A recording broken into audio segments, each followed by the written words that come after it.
Banyak orang, anak saya nanti kalau cuma ngapal Quran tapi dia nggak bisa baca kitab, hafal Quran tapi nggak ngerti Quran. Di ma'had tahfiz Quran Yambu Al-Quran, maka dia bukan cuma sekedar ngapal Quran dan berijazah, dia belajar fikih. Di mata pelajarannya fikih, tapi yang dia baca kitab Fathul Qarib, dia baca kitab akidah Imam Abul Hasan Al-Ash'ari, akidahnya ahli sunnah wal jamaah. Baca Qur'annya hatam, hafal Qur'annya mutqin, punya ijazah diakui Kementerian Agama, bisa baca kitab. Inilah harapan calon mertua.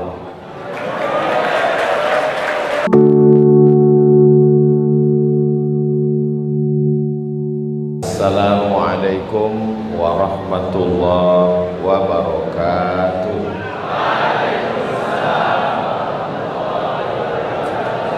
Alhamdulillah, Allahumma salli ala Sayyidina Muhammad ibni Abdillah wa ala alihi wa sahbihi wa man tabi'ahu wa mawala. Apa kabar adik-adik semua? Alhamdulillah. Memang cantik baju katun lengkap dengan celana. Saya tidak lagi berpantun karena sudah dipakai Ustadz Ulin Nuha.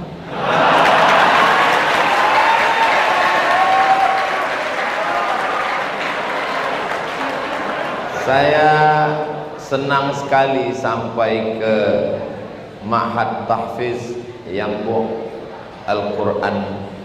Begitu sampai di sini saya langsung tertawan, karena memang namanya menawan. Dari mulai bangunannya, begitu masuk gerbang tadi saya lihat sebelah kiri Yemen. Lalu saya lihat lagi sebelah kiri atas Irak. Saya pikir akan melanjutkan, rupanya langsung masuk masjid. Akhirnya bertemu dengan adik-adik sekalian. Yang membawa saya Ustadz Yunus, mudah-mudahan beliau panjang umur, sehat badan. Yang sama kita hormati pimpinan Pondok Tahfiz Yambu Al-Quran Menawan, Kiai Haji Dr. Ahmad Faiz LCMA yang sekarang sedang berada di Maroko. Insya Allah salam beliau ke saya sudah sampai, dan salam saya beliau juga nanti akan disampaikan oleh Ustadz dan adik-adik sekalian insya Allah. Yang saya hormati Al-Mukarram Ustaz Ulin Nuha MAG beserta para asatiz sekalian. Yang tidak saya sebutkan mohon maaf, bukan karena saya tidak hormat, tapi karena saya tidak ingat. Adapun tamu-tamu insya Allah ingat semua karena tertulis di baliho. Sponsor by Sukun, BSI Syariah, Rens Cafe Resto, Jenang Kudus Mubarak, BNI dan lain-lain. Lezatnya memikat.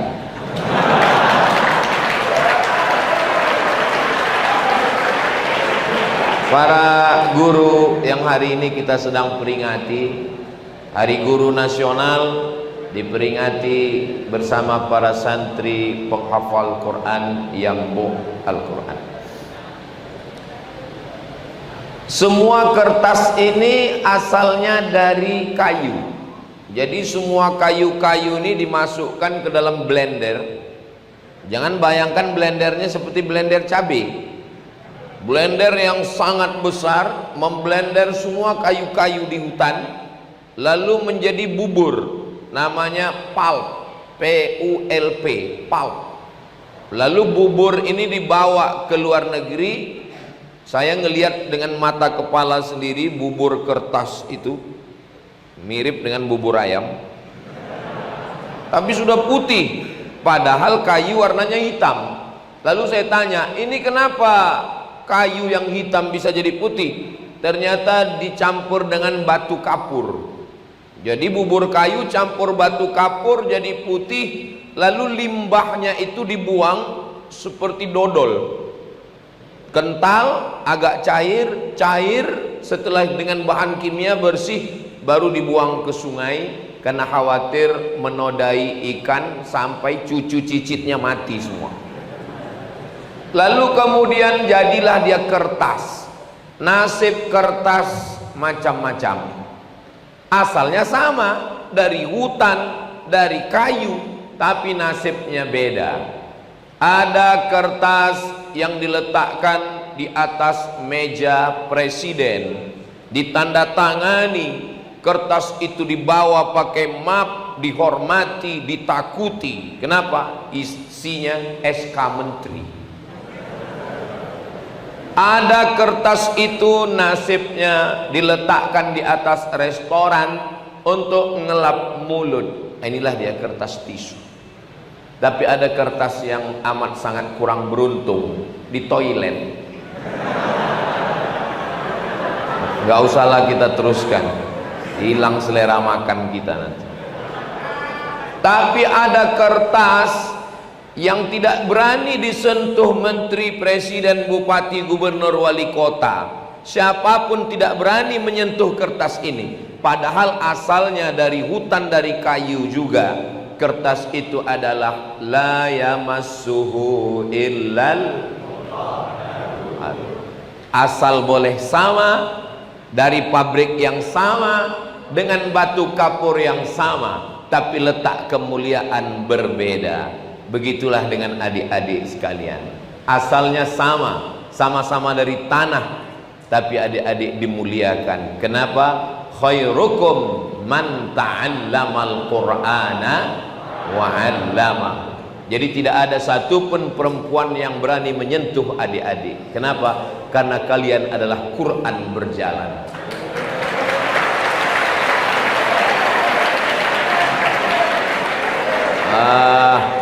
Saya nggak percaya tuh Ustadz Somad. Saya nggak percaya kalau manusia ini asalnya sama. Masa manusia ini semua asalnya sama? Semua kita ini asalnya sama. Min tin, diciptakan dari tanah. Min turab, diciptakan dari debu tanah. Kalau ada orang yang mengatakan saya bukan dari tanah, saya dari besi, berarti transformer. Kita ini semuanya dari tanah. Kalau memang manusia ini asalnya tanah, kenapa sifatnya beda-beda Ustadz Somad? Ada manusia ini kalau memang betul dari tanah sifatnya rendah, tawaduk. Kenapa sifatnya ada yang sombong? Karena memang tanah juga macam-macam. Jadi kalau ada yang angkuh sombong, itu mungkin dia diciptakan dari tanah sengketa. Ini teman saya ini selalu memberikan bebannya ke saya. Beban hutang, beban tugas, beban ujian, beban pekerjaan selalu menimpakan ke saya. Mungkin dia tercipta dari tanah timbun. Maka insya Allah adik-adik walaupun dari tanah, berjalan di atas tanah, akan masuk lubang tanah dan akan dimakan cacing tanah. Tapi kalian mulia. Kenapa? Lisan kalian Al-Quran, hati kalian Al-Quran, pikiran kalian Al-Quran. Yamshi alal ard, berjalan di atas muka bumi. Sanawiyah kelas 1 5 juz, kelas 2 10 juz, kelas 3 15 juz, aliyah kelas 1 20 juz, kelas 2 25 juz, kelas 3 30 juz. Enggak hafal 5 juz, enggak naik kelas. Ustadz tahu dari mana? Saya kan nanya-nanya Ustadz Ulin Nuha tadi. Banyak pondok tahfiz Quran tapi enggak punya ijazah. Bukan merendahkan, mohon maaf, jangan tersinggung. Karena banyak orang nggak mau nyekolahkan anaknya kalau nggak punya ijazah. Pertama kali nanya, nanti anak saya mau jadi dokter spesialis, mau jadi polisi, mau jadi tentara, nanti dia mau kuliah gimana? Tapi di pondok tahfiz Yambu'ul Quran Menawan, dia punya ijazah Kementerian Agama, Sanawiyah dan Aliyah. Dia bisa terbang sejauh mata memandang. Banyak orang Anak saya nanti kalau cuma ngapal Quran tapi dia nggak bisa baca kitab, hafal Quran tapi nggak ngerti Quran, di ma'had tahfiz Quran Yambo Al-Quran, maka dia bukan cuma sekedar ngapal Quran dan berijazah, dia belajar fikih, di mata pelajarannya fikih, tapi yang dia baca kitab Fathul Qarib, dia baca kitab akidah Imam Abul Hasan Al-Ash'ari, akidahnya ahli sunnah wal jamaah, baca Qur'annya hatam, hafal Qur'annya mutin, punya ijazah diakui Kementerian Agama, bisa baca kitab. Inilah harapan calon mertua.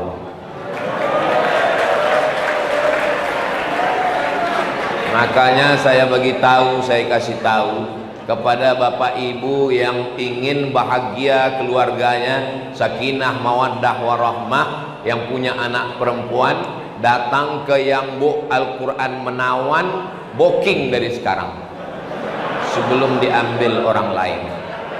Walaupun nampaknya saya sedang ngomong di pondok tahfiz Yambo Al-Quran Menawan, tapi kan video saya ini akan di-share, ditonton oleh jamaah. Jangan lupa saksikan di channel Ustadz Abdul Somad Official, subscribe, like, share.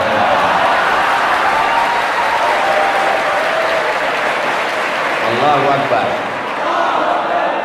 Kalau Tuhan pergi ke Mekah, singgah sebentar di Madinah, sudah lama Abdul Somad tausiah di Yambo diberikan karpet merah. Luar biasa. Untung warna karpetnya beda dengan peci. Coba kalau sama, yang nonton bilang jangan-jangan ini peci dari karpet juga.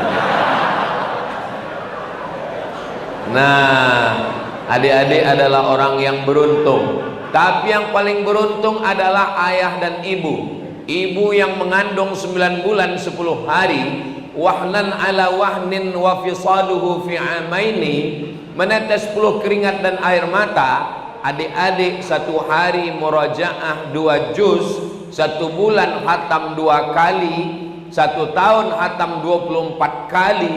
Kalian adalah orang yang punya ibu dan ayah paling beruntung di dunia, karena mengalir pahalanya dapat khataman 24 kali dalam setahun. Sementara orang di luar sana yang anaknya bukan penghafal Quran, jangankan dapat khatam 2 kali dalam 1 bulan, 24 kali dalam setahun, yasinan pun cuman malam Jumat, itu pun ekspres 120 kilo per jam. Jaun fayakun. Yang paling minim, yang enggak yasinan, yang enggak tahlilan, Al-Fatihah. Maka Bapak Ibu saudaraku dimanapun berada, kalau kalian mau selamat anak kalian sampai hari kiamat, selamat dari buta huruf Al-Quran, selamat dari nggak ngerti baca kitab, selamat dari jahil agama, sebagaimana doa selamat, Allahumma inna nas'aluka salamatan fiddin. Masukkan anak cucu kalian ke Yambu Al-Quran. Ingat, kuota terbatas. Ini pondok belum tentu nerima, dan kalau nerima pun kalau nggak serius anaknya, nggak hafal 5 juz dalam 1 tahun, shadaqallahul azim wa tammat kalimatu rabbika sidqa. Jadi adik-adik ini semua adalah manusia-manusia yang sudah lulus fit and proper test. Adapun masalah kuliah, dari mulai mereka mondok sudah terekam di kepala mereka bahwa mereka sedang berada di luar negeri, Yaman, Irak. Kenapa cuman itu saja yang Ustadz sebut? Gedung lain saya belum keliling lagi. Saya kelas 3 SMP datang ke rumah imam besar Masjid Raya Medan, namanya Syekh Jalaluddin Abdul Muttalib. Kelas 3 SMP. Assalamualaikum Syekh Jalal. Waalaikumsalam. Saya mau sekolah ke Arab. Saya nggak tahu, pokoknya Arab. Saya nggak tahu Yaman, saya nggak tahu Irak, saya nggak tahu Mesir, karena di gedung sekolah kami nggak ada tulisan. Jadi saya nggak ngerti. Pokoknya saya mau ke Arab. Sekarang Arab juga, Arab Lungo, Arab Nandi.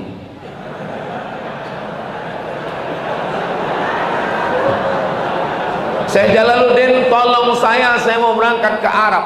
Dia nanya, kamu kelas berapa? Saya baru kelas 3 SMP.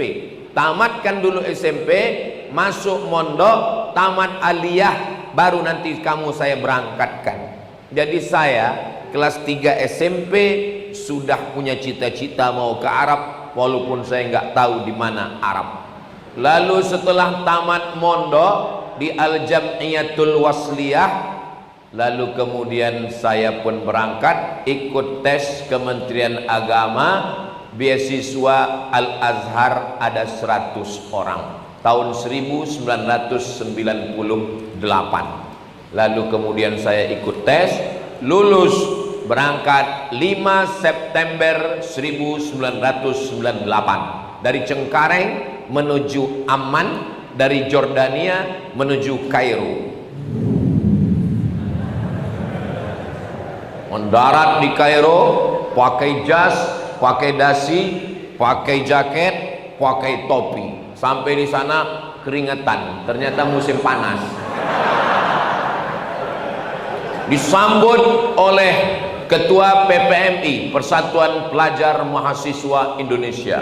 Setelah disambut-sambut, saya ditanya sama senior, naik pesawat apa? Saya jawab, saya naik pesawat Royal Jordan Airlines. Oh, kata mereka, itulah tiket yang paling murah.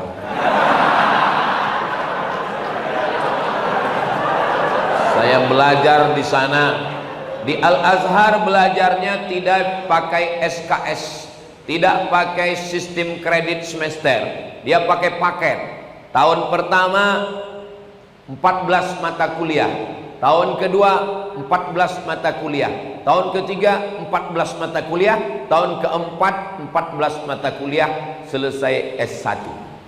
14 mata kuliah itu mesti lulus semua. Kalau nggak lulus semua, kalau 3 mata kuliah nggak lulus, maka berarti gagal, potong, putus beasiswa 25%. Kalau nggak naik tingkat selama 2 kali berturut-turut, beasiswa putus 50%. Kalau 3 kali berturut-turut nggak naik tingkat, maka maksul DO, say goodbye, ma'assalamah.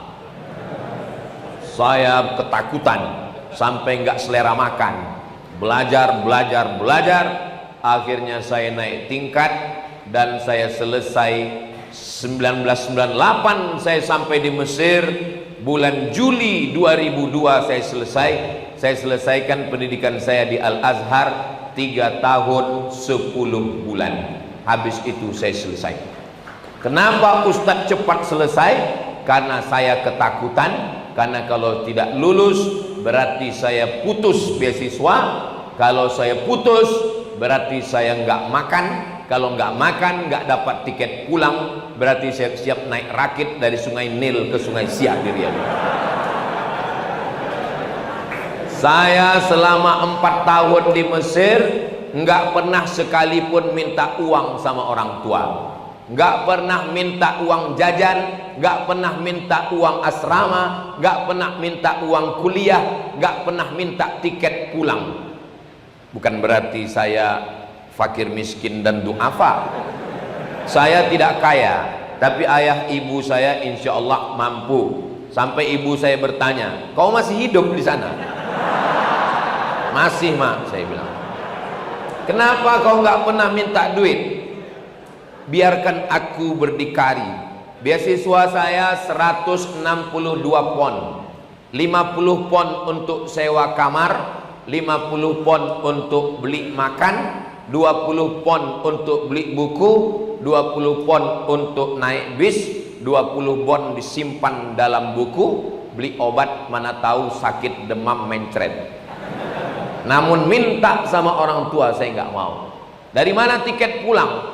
Tiket pulang saya dari Al-Azhar, saya bawa ijazah LC, saya tunjukkan ke Al-Azhar, dapat tiket pulang. Saya tanya, ini tiketnya dari Kairo sampai Jakarta atau dari Jakarta ke Riau? Saya nanti beli tiket sendiri. Lalu orang Al-Azhar nanya, di belakang rumah kamu ada airport?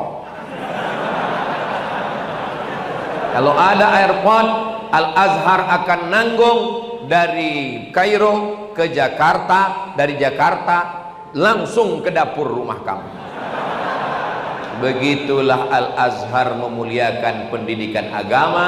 Al-Azhar dibiayai oleh wakaf. Tanah wakaf dibangun ruko, keuntungan 10% untuk pengelola, 90% untuk Al-Azhar. Di atas tanah wakaf dibangun rumah sakit, namanya Mustashfa Husain. Kawan saya suka makan cabai tapi malas ngunyah, masuk gul, bijinya nyangkut jadi usus buntu, bengkak. Periksa ke rumah sakit, ini usus buntu, kalau sampai pecah mati, mesti dipotong. Begitu dipotong kena tagihan. Berapa biaya operasi? 2000 pon. Waktu itu 2000 pon kali 3000, 6 juta. Enggak punya uang. Begitu dikeluarkan kartu Al-Azhar, gratis. Begitulah hebatnya wakaf. Maka adik-adik pun nanti setelah tamat akan mengelola wakaf, insya Allah. Selesai dari Al-Azhar, kami ketika musim haji kumpul di tanah suci Makkah. Disitulah saya ngumpul nanya kawan-kawan, al-bahru amamakum wal aduwu wara'akum. Di belakang kamu ada lautan. Al-bahru wara'akum wal aduwu amamakum. Lautan di belakang, musuh di depan. Kalau mati, mati syahid. Kalau mundur, mati konyol. Begitu juga kita ketika kuliah. S1 di belakang, mertua di depan. Ainal mafar, mau kemana? Saya mikir aku mesti S2. Gimana caranya? Makanya pas haji itu ngumpul sama kawan-kawan, nanya, kau dari mana? Saya dari Irak. Wah, ada universitas di Irak? Ada. Apa namanya? Universitas Saddam Hussein. Pertanyaan yang pertama, gratis enggak? Sebab ini pemburu beasiswa. Universitas Saddam Hussein, iya, di mana? Di Baghdad. Oke, berarti saya nanti daftar di Universitas Saddam Hussein di Baghdad. Dari Irak ke Madinah naik bis. Berarti kalau dari Irak ke Madinah naik bis, bisa haji tiap tahun, jadi guide haji umroh, duitnya untuk biaya hidup, dan sekolahnya gratis. Tekad saya 2002 saya akan ke Irak. Sebulan sebelum saya berangkat, Universitas Saddam Hussein itu rata dibom sama George Bush. Maka presiden yang paling saya benci di dunia, George Bush. Hancur semuanya. Saddam Hussein digantung, universitasnya diratakan dengan tanah. Tapi saya tidak kehilangan semangat, karena saya masih punya beberapa calon. Maka kalian jangan pernah cuman punya satu calon. Selalu ada alternatif. Nah, makanya waktu ngobrol-ngobrol dulu, saya tanya, saya punya plan A, plan B, plan C. Lalu kemudian saya tanya teman saya, kau dari mana? Aku dari India. Gimana di India? India biaya hidup murah, dan tiap tahun bisa pergi haji untuk kerja, ngumpul duit untuk jangan minta sama orang tua. Oke, mantap. Apalagi kelebihan India? Kita bukan cuma bisa bahasa Arab, bahasa Inggris juga lancar, karena India Commonwealth jajahan Inggris. Apalagi kelebihan? Di India kita bisa bahasa Urdu. Kya hal hai? Tiki. Bagus juga. Kya hal hai artinya apa kabar? Tiki artinya bikhair. Syukriya artinya terima kasih. Cuman India ini susah membedakan antara iya atau tidak. Iya pun gini, iya pun tidak. Oke, kalau gitu nanti saya akan ke India. Nanti di India kita belajar di mana saja.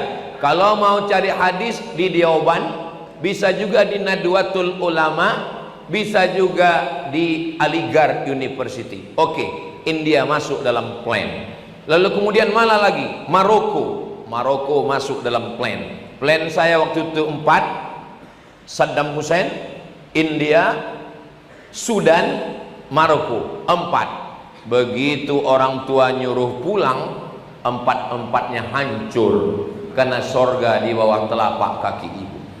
Pulang, saya pulang. Setelah pulang 5 bulan di rumah, saya tetap pamit aku mau S2. Maka saya belajar ke Malaysia. S2 saya di Malaysia, UKM, University Kebangsaan Malaysia. Saya di Malaysia, badan saya di Malaysia, tapi hati saya tetap di Arab. Maka saya cuma belajar 6 semester. Di UKM saya 6 semester. Selesai itu saya tetap kirim berkas ke Maroko melalui yahoo.com. Saya kirim paspor, saya kirim ijazah, saya kirim transkrip nilai, datang kiriman. Abdul Somad diterima di Maroko, beasiswanya dari AMCI, Agence Marocaine Coopération Internationale. Saya pun terbang lagi dari Kuala Lumpur ke Rabat, turunnya di airport Casablanca. Ibu kotanya namanya Casablanca. Casa artinya rumah, Blanca artinya putih. Casablanca rumah putih. Bahasa Arabnya Ad-Darul Bayda. Turun pesawat Darul Bayda. Mau beli tiket kereta api ke Rabat, karena Darul Hadis tempat saya belajar di Rabat. Begitu mau beli tiket kereta api, rupanya orang di sana tidak pakai bahasa Inggris. Itu ketemu, dia nanya, Safabiang, Safabiang kaifa haluk? Kita cuman yes. Berapa tiket? Sengkong, 50 dirham, mata uangnya dirham. Akhirnya saya masuk ke Darul Hadis. Sekarang Kiai Haji Dr. Ahmad Faiz LCMA sedang berada di tempat saya belajar dulu di Darul Hadis.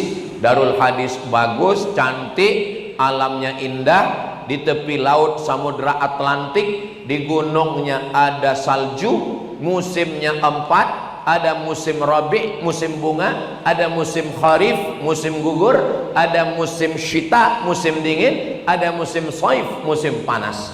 Cantik dan indah. Mereka nanya ke saya, di tempat kami ada rihlatas syita'i was saif, ada rabi dan kharif. Di kampung kamu berapa musim?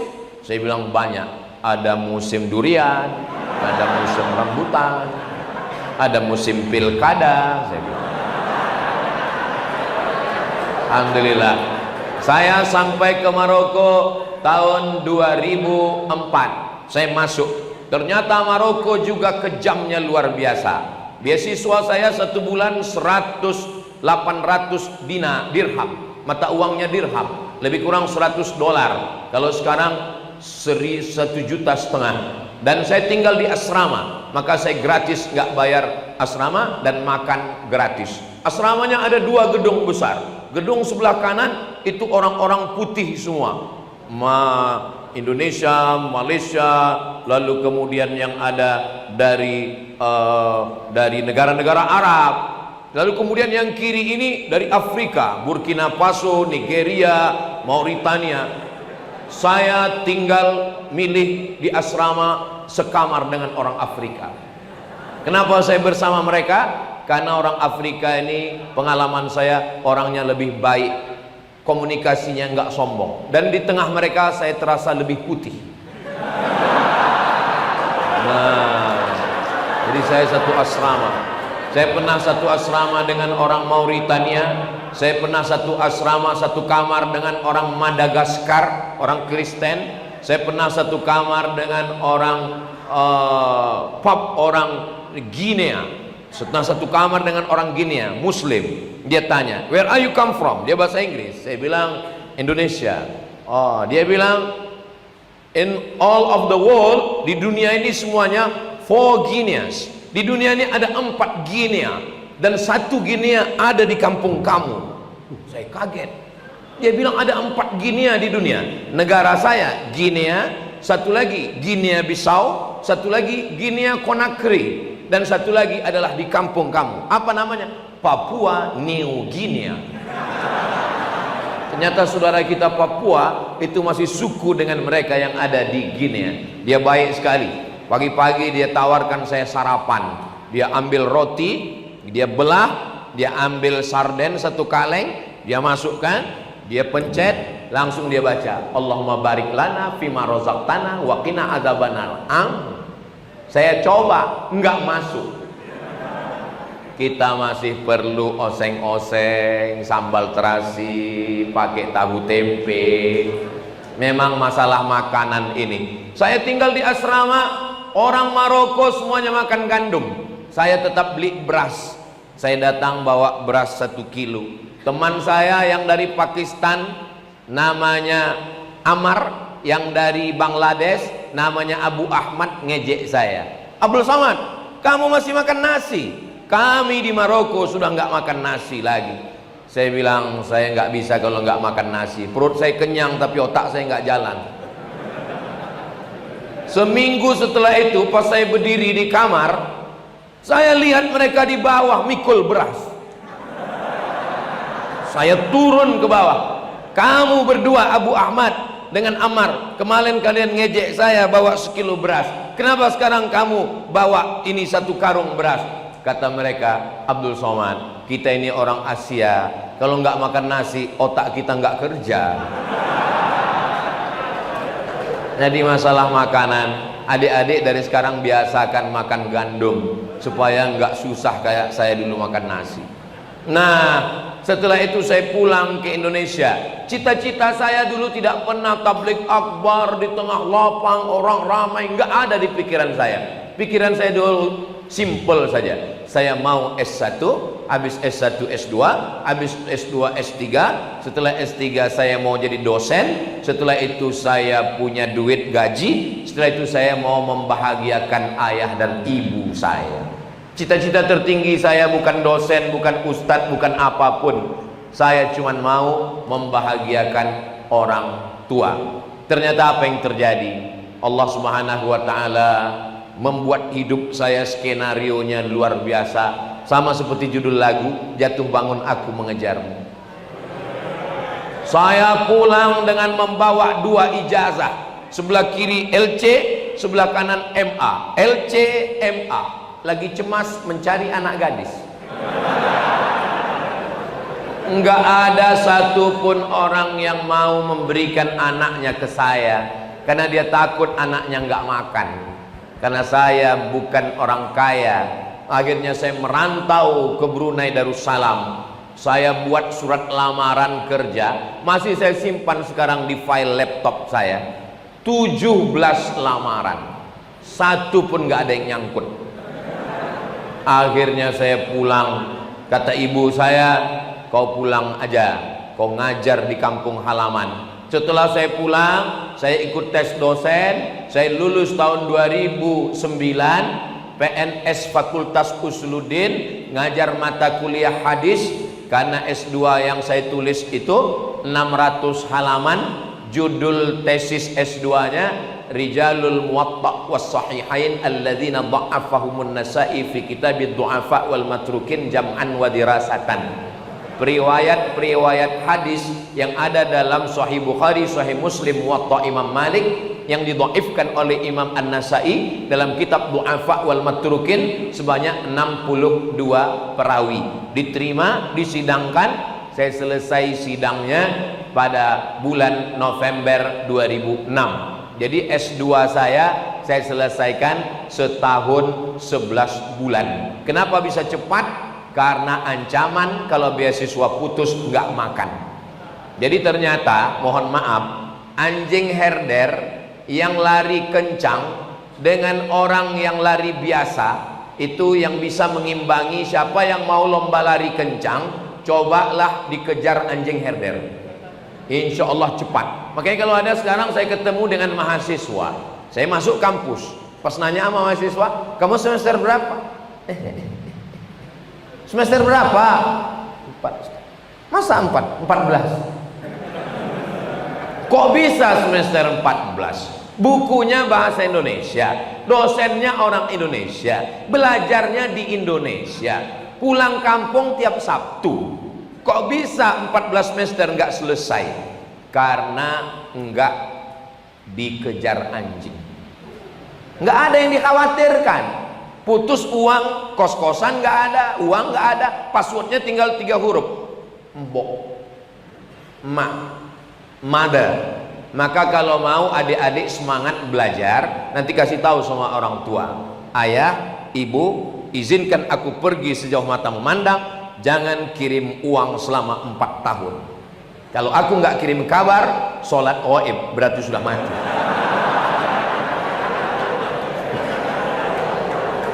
Saya nggak suka dengan anak-anak muda karena menerima uang dari orang tua, gaya-gayaan di kampus, bawa motor, knalpotnya disunat, bunyi knalpotnya beb beb beb beb beb beb beb. Setiap ketemu sama mahasiswa beb.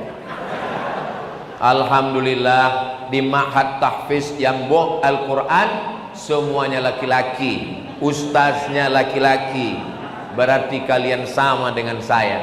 Saya 4 tahun di Mesir gak pernah pacaran, gak pernah kenal sama perempuan. Kenapa? Karena mahasiswa Indonesia cuma 2.474 orang. Laki-lakinya perempuan cuma 300 orang. Persaingan ketat. Saya termasuk yang tereliminasi. Adik-adikku sekalian, kalian jangan berkecil hati, nggak usah pikirkan omongan orang. Kalau kalian keluar nanti orang pasti akan nanya, sudah punya pacar belum? Belum. Hari gini nggak punya pacar, apa kata dunia? Jangan hiraukan. Terus apa jawaban kami? U'izuka bi kalimatillahi tammati min kulli syaitanin wa hammah wa min kulli 'ainin lamah. Kalau dia terus ngejek juga, jawab lembut saja, bacakan pepatah, anjing menggonggong, kapilah berlalu. Apa? Kau bilang aku anjing? Iya, kau anjing Ashabul Kahfi. Saudaraku yang dimuliakan Allah, adik-adik sekalian, kalian belajar aja yang serius, ngapal Quran nggak bisa Ustadz. Kemarin kami pulang, kalian pulangnya cuman 10 hari Ramadan, 10 hari Syawal, 20 hari dalam setahun. Iya, tapi pas kemarin pulang bertamu ngelihat wajah dia.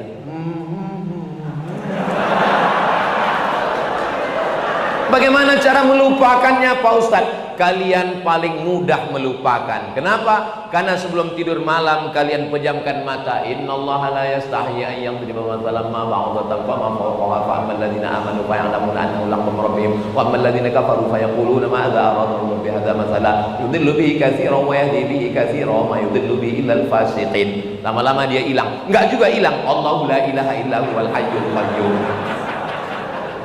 Kalian belajar yang serius, murojaah serius, gantungkan cita-cita setinggi bintang di langit. Setelah itu kalian insya Allah jadi apapun bisa.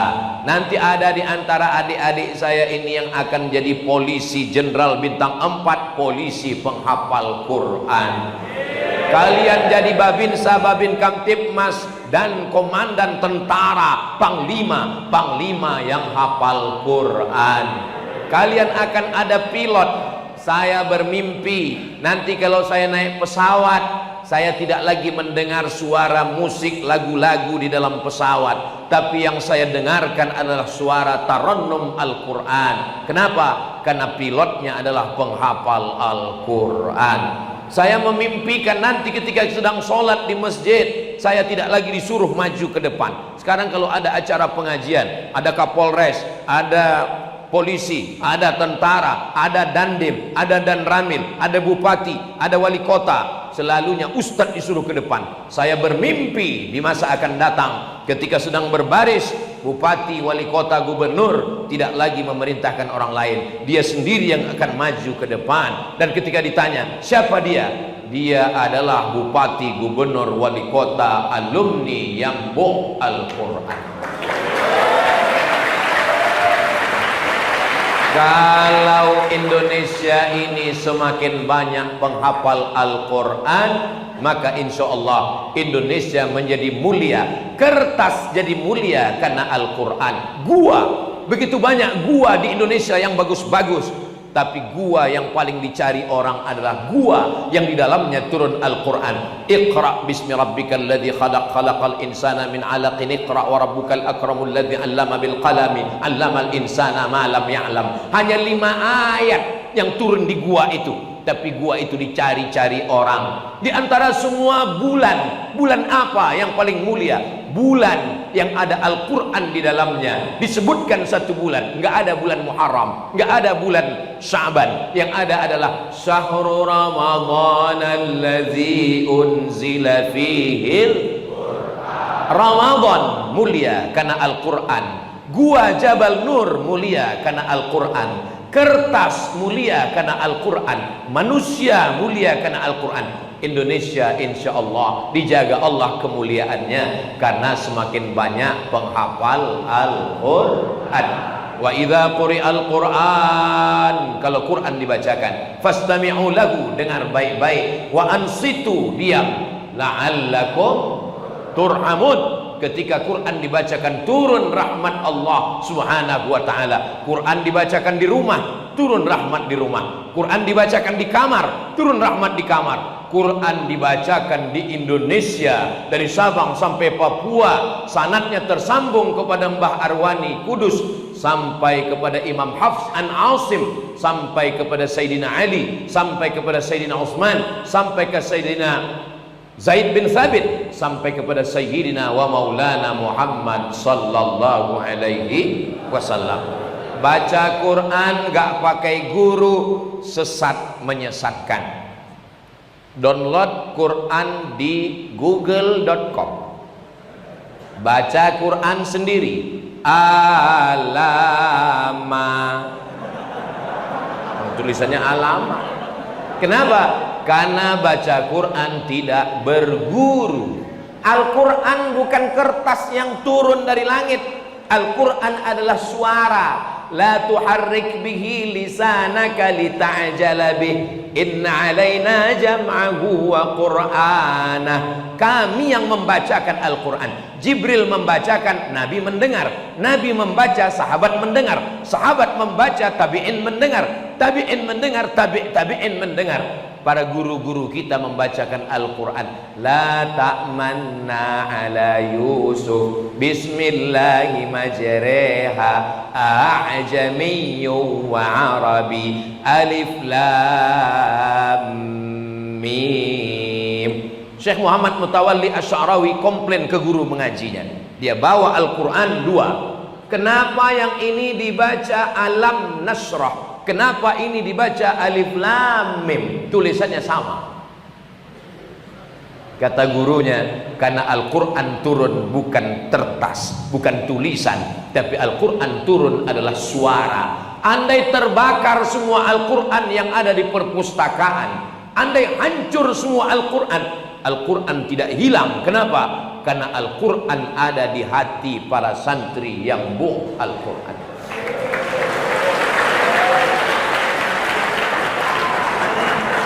Aku nikahkan engkau dengan anakku dengan mahar mengajarkan Al-Quran. Itulah yang paling indah di antara semua terindah. Begitu jam 2 malam orang tuanya bangun, dia dengar suara. Loh, jam piro iki mas?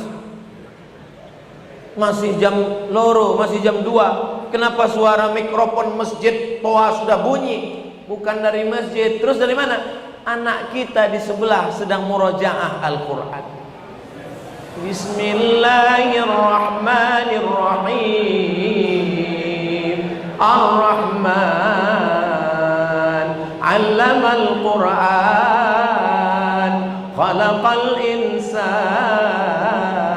'allamahul bayan. Apa kata si ibu mertua? Lihat tuh mantu kita, baru pertama dia menikah sudah mengajarkan Al-Quran. Kamu sudah 30 tahun jadi suamiku, nggak pernah jadi imam Al-Quran. Pelan-pelan mereka melihat pintu kamar anaknya terbuka sedang tahajud. Begitu dilihat, rupanya TV belum mati. Karena mantunya bukan alumni dari Yambo Al-Quran. Kalau dia alumni Ambo, dia pasti bangun tahajud malam karena dia sudah terbiasa bangun tahajud malam. Dia pasti akan murajaah, mengulang hafalannya.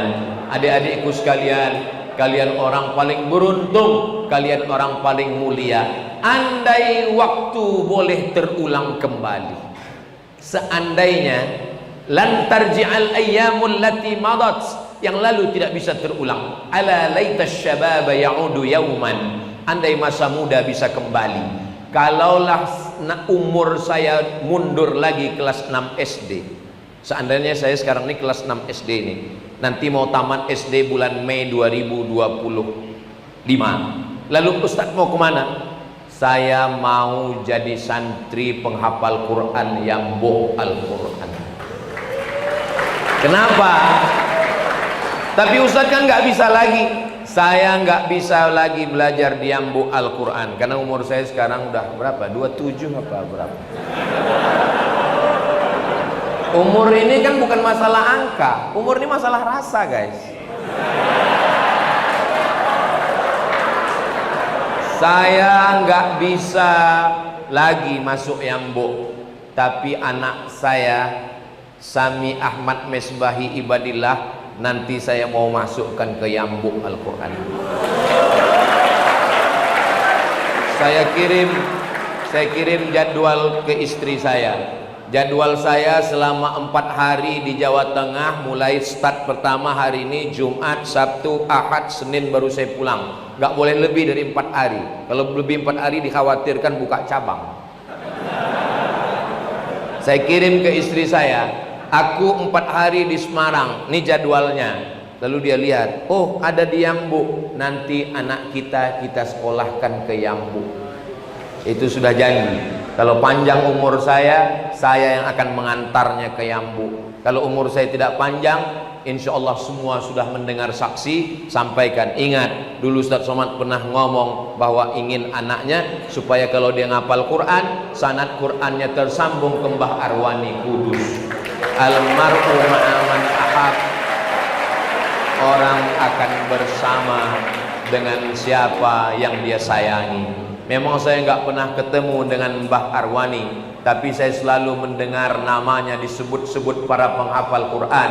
Kalaupun sanad keilmuan saya tidak tersambung, tapi saya ingin sanad keilmuan hafalan anak saya Al-Qur'annya nyambung sehingga dapat syafaat. Penghafal Quran ini bisa memberikan syafaat. Iqra'ul Quran, bacalah Al-Quran, fa innahu ya'ti yaumal qiyamah. Quran ini nanti akan datang pada hari kiamat, syafi'an li ashabih, memberikan syafaat kepada orang yang membacanya, dan orang yang menghafal itu pun bisa memberikan syafaat. Nanti adik-adik sekalian memberikan syafaat, tentu saja ring satu orang-orang yang terdekat dengan kalian. Siapa yang pertama kalian berikan syafaat ketika Allah bertanya kepada kalian, hai penghafal Quran, siapa yang mau kalian berikan syafaat?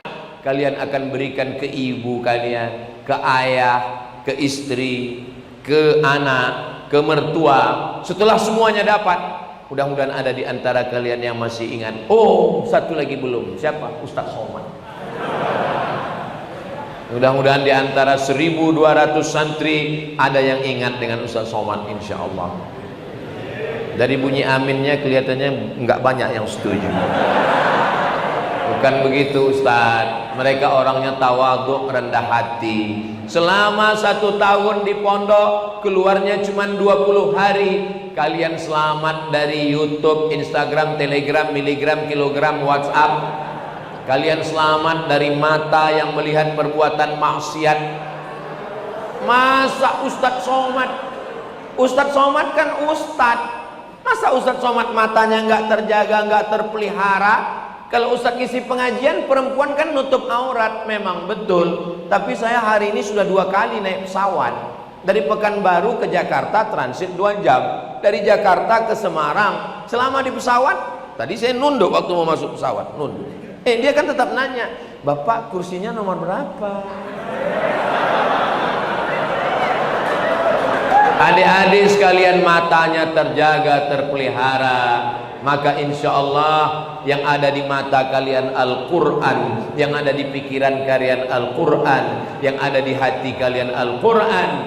Al-Quran yamshi 'alal ard, kalian adalah Al-Quran yang berjalan di atas muka bumi Allah Subhanahu wa taala. Dulu waktu saya masih kecil, masih SD, di kampung saya ada penghafal Quran, diundang ke rumah, dikasih makan, dibawa masuk ke kamar, dibawa jalan ke dapur, dibawa jalan. Saya nggak ngerti, saya tanya, kenapa dia dibawa ke ruang tamu, dibawa ke kamar? Untuk ngambil barokah Al-Quran, bekas tapak kakinya, bekas dia duduk, bekas minumnya, bekas makannya. Begitulah orang di kampung saya memuliakan Al-Quran. Selama kalian memuliakan kalam Allah, tu'izzu man tasha wa tudhillu man tasha biadikal khair innaka ala kulli syai'in. Harimau mati meninggalkan belang, gajah mati meninggalkan gading, manusia mati meninggalkan kredit, manusia mati meninggalkan hutang. Tapi adik-adik sekalian, kalian meninggalkan nama yang baik. Nama ayah kalian berubah. Itu ayah siapa? Ayah penghafal Quran. Itu ibu siapa? Ibu penghafal Quran. Itu istri siapa? Istri penghafal Quran. Itu anak siapa? Anak penghafal Quran. Nama saya yang selama ini panggil orang Ustadz Abdul Somad, tapi nanti pulang dari sini tanya, itu siapa? Itu Ustadz Abdul Somad yang menyampaikan tausiah pada penghafal Al-Quran, menempel Al-Quran. Jadi adik-adik sekalian, sesuai dengan nama-nama Yemen, ada di antara kalian yang dapat belajar nanti ke Darul Hadis. Ada yang belajar ke Darul Mustafa Habib Omar bin Hafiz. Ada yang belajar ke Rubat Tarim Habib Salim Syatiri. Ada yang belajar ke Ma'had Imam Asy-Syafi'i. Ada yang belajar ke Ahqaf University, ke Al-Azhar Kairo. Ada satu tempat khusus belajar qiraat saja, qiraat Imam Hafs an Asim, qiraat Imam Qumbul, qiraat Ibni Katsir, qiraat Warsh.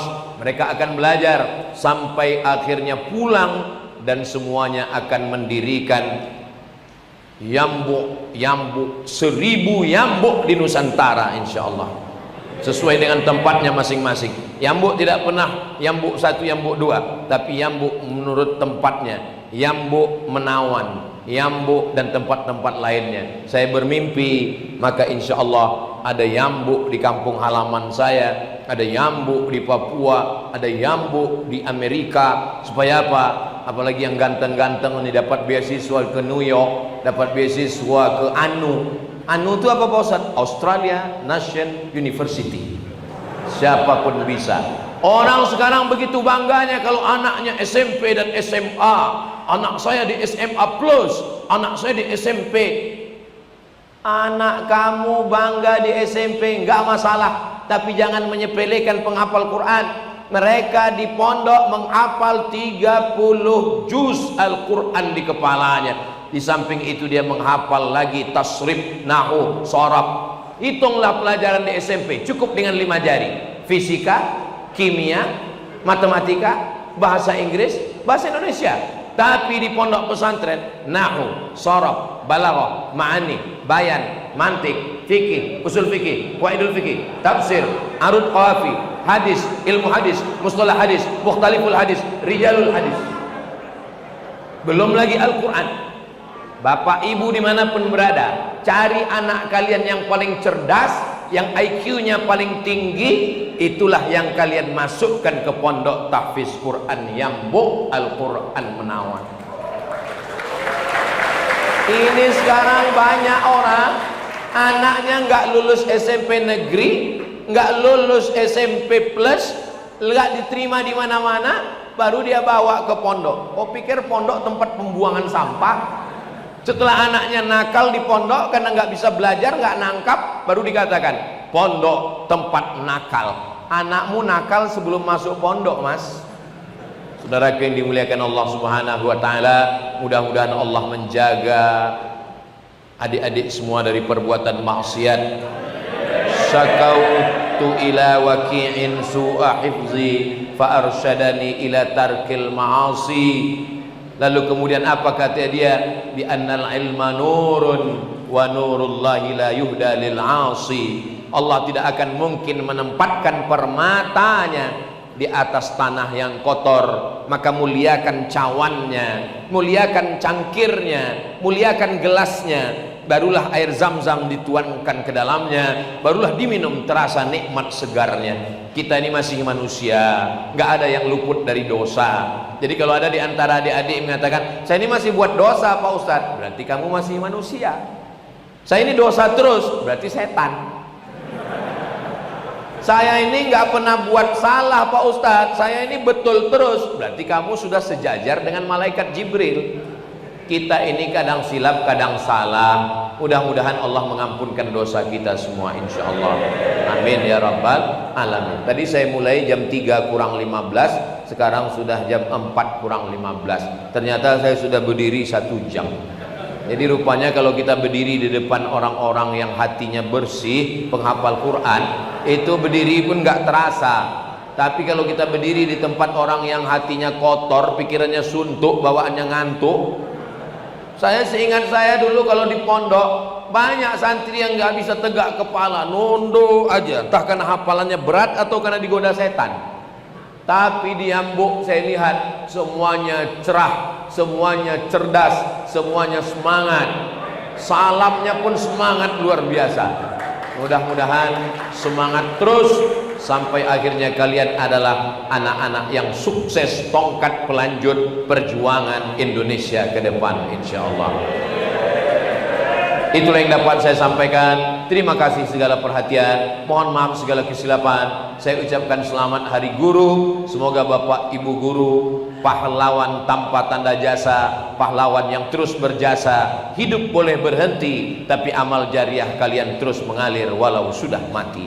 Akhirnya saya tutup dengan pantun penutup, menangkap puyuh di Bukit Selasih. Thank you dan terima kasih.